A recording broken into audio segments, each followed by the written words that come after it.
अब आप ये बताइए मुझे, मैं आपसे पूछना चाहता हूं कि आप नौकरी से छीनने वाले कौन होते हैं? क्योंकि आप महाराष्ट्र गवर्नमेंट के मिनिस्टर हैं, तो क्या आप किसी को भी नौकरी से हटा देंगे? आपका दामाद जिस समय पकड़ा गया था, आपने अपने दामाद के लिए प्रेस कॉन्फ्रेंस क्यों नहीं की? क्योंकि आपको पता था कि आपका दामाद दोषी है। आपके खिलाफ हम हजारों प्रूफ दे सकते हैं, लेकिन आप समीर वानखेड़े के खिलाफ एक प्रूफ निकाल के दिखा दीजिए, मैं अपनी राजनीति से संन्यास ले लूंगा। नवाब मलिक जैसे मंत्री महाराष्ट्र का विनाश कर रहे हैं, क्योंकि उनके पास कोई काम नहीं है मंत्रालय में। मैं तो जब भी देखता हूं उनको टीवी पे देखता हूं, वो प्रेस कॉन्फ्रेंस करते रहते हैं, रात को स्क्रिप्ट लिखते हैं, सुबह प्रेस कॉन्फ्रेंस करते हैं। तो लोगों का काम कैसे हो रहा होगा? अल्पसंख्यकों का काम कैसे कर रही होगी ये सरकार? लगातार आरोप प्रत्यारोप की राजनीति महाराष्ट्र में चल रही है। कभी नवाब मलिक कोई भी एविडेंस लेकर सामने नहीं आते, पर आरोप वो लगातार समीर वानखेड़े को लेकर लगा रहे हैं। तो इस बार नवाब मलिक ने कहा है कि समीर वानखेड़े की नौकरी जाएगी। नवाब मलिक जी, मैं आपसे पूछना चाहता हूं कि आपने या आपके फादर ने, किसने नौकरी दी समीर वानखेड़े को? क्या आप उसके डायरेक्टर हैं?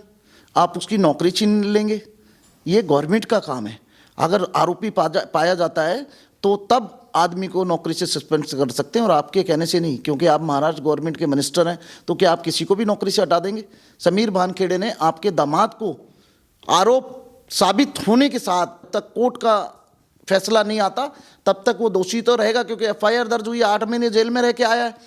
अब आप ये बताइए मुझे, मैं आपसे पूछना चाहता हूं कि आप नौकरी से छीनने वाले कौन होते हैं? हमारे देश के तेजस्वी प्रधानमंत्री नरेंद्र मोदी जी, माननीय गृह मंत्री अमित शाह जी, हमारी गवर्नमेंट ने उसको जॉब दिया, अपनी काबिलियता पे वो इस पोस्ट पे आया है। सरकार की नौकरी कर रहा है, ना कि आपकी नौकरी कर रहा है।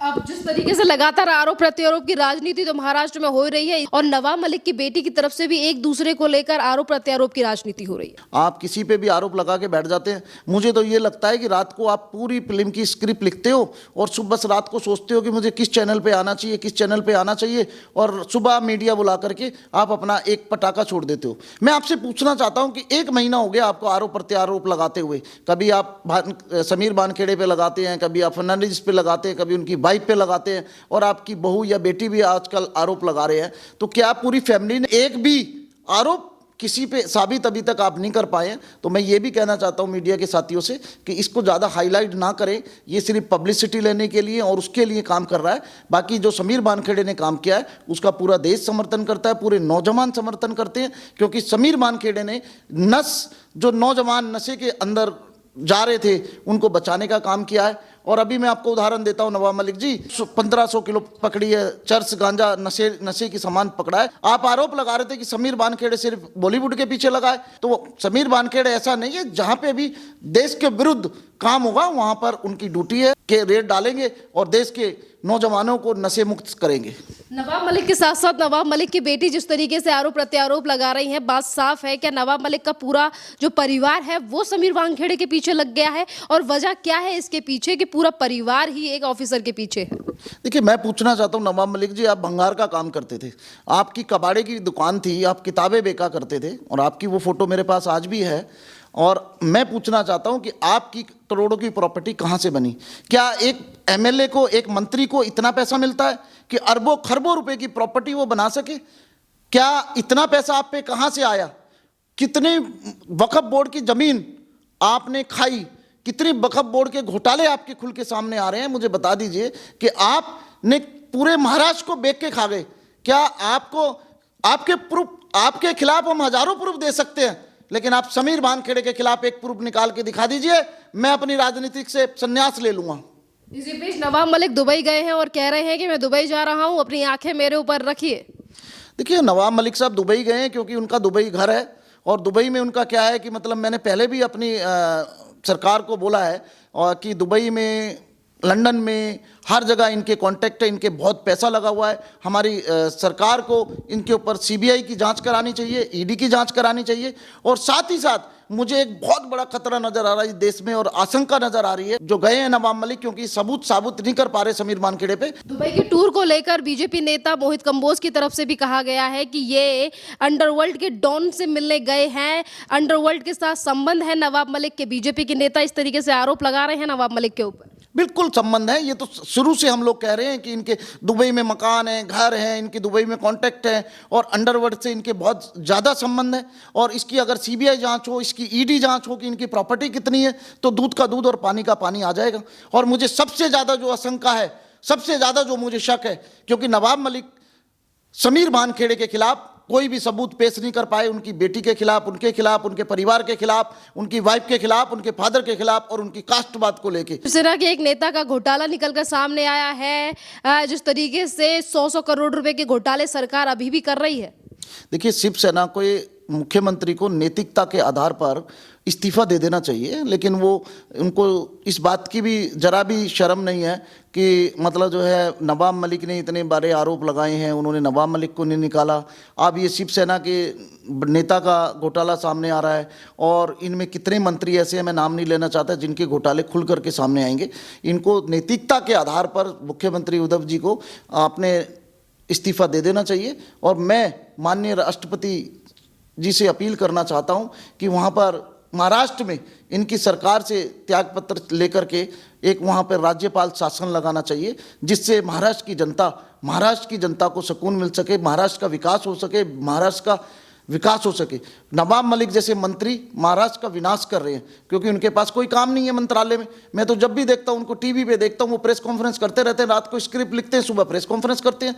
तो लोगों का काम कैसे हो रहा होगा, अल्पसंख्यकों का काम कैसे कर रही होगी ये सरकार। अगर सरकार महाराष्ट्र में अगर महाराष्ट्र का विकास चाहते हो, महाराष्ट्र में राज्यपाल शासन लगा देना चाहिए और राज्यपाल शासन लगा के महाराष्ट्र का विकास करना चाहिए।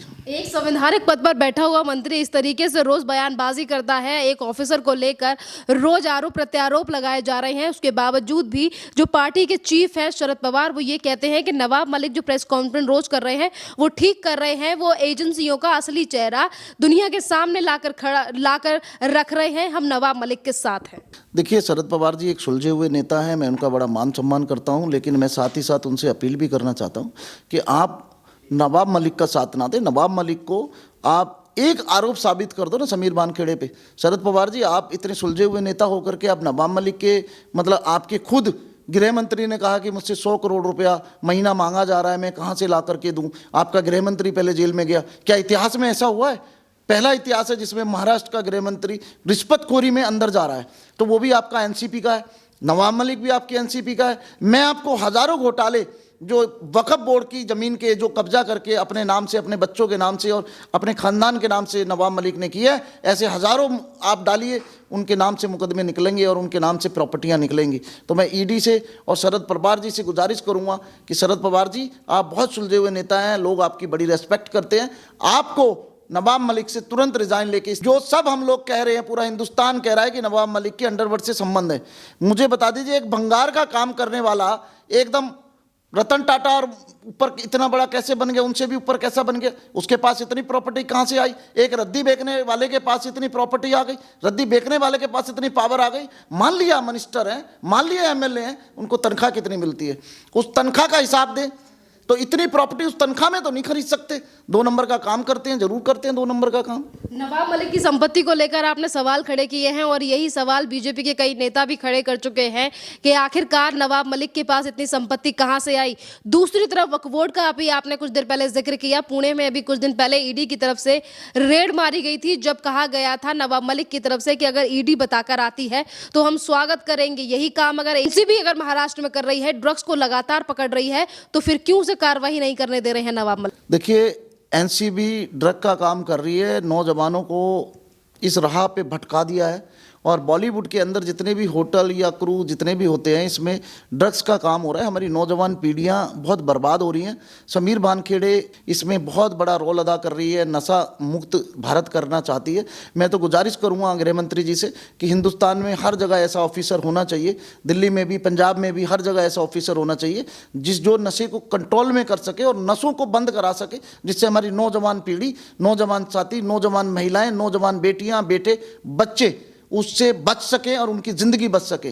नवाब मलिक जिस तरीके से अपने आप और अपने दामाद को बचाने का लगातार प्रयास कर रहे हैं, कितनी मुश्किलें बढ़ने वाली हैं। नवाब मलिक और उनके दामाद की एनसीबी तो वैसे भी कोर्ट में जा रही है समीर खान की बेल के खिलाफ जा रहे हैं। और मैं आपको ये बता दूं कि उनकी मुश्किलें बढ़ने वाली हैं। और नवाब मलिक ने एक मंत्री होते हुए समीर भानखेड़े को ऑफर की होगी, अपना दबदबा दिखाया होगा, लेकिन नवाब मलिक जो ये भूल गए कि एक सच्चा सिपाही कभी भी देशद्रोह नहीं हो सकता, कभी भी रिश्वतखोर नहीं हो सकता।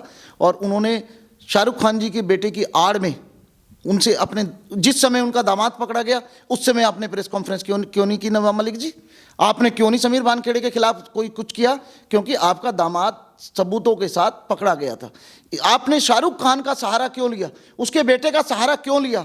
आप अपने दामाद का सहारा लेते ना। आपका दामाद जिस समय पकड़ा गया था, आपने अपने दामाद के लिए प्रेस कॉन्फ्रेंस क्यों नहीं की? क्योंकि आपको पता था कि आपका दामाद दोषी है और पकड़ा गया, जायज समीर वानखेड़े ने पकड़ा है, इसीलिए आपने उस समय प्रेस कॉन्फ्रेंस नहीं की। ये क्वेश्चन मेरा आपसे है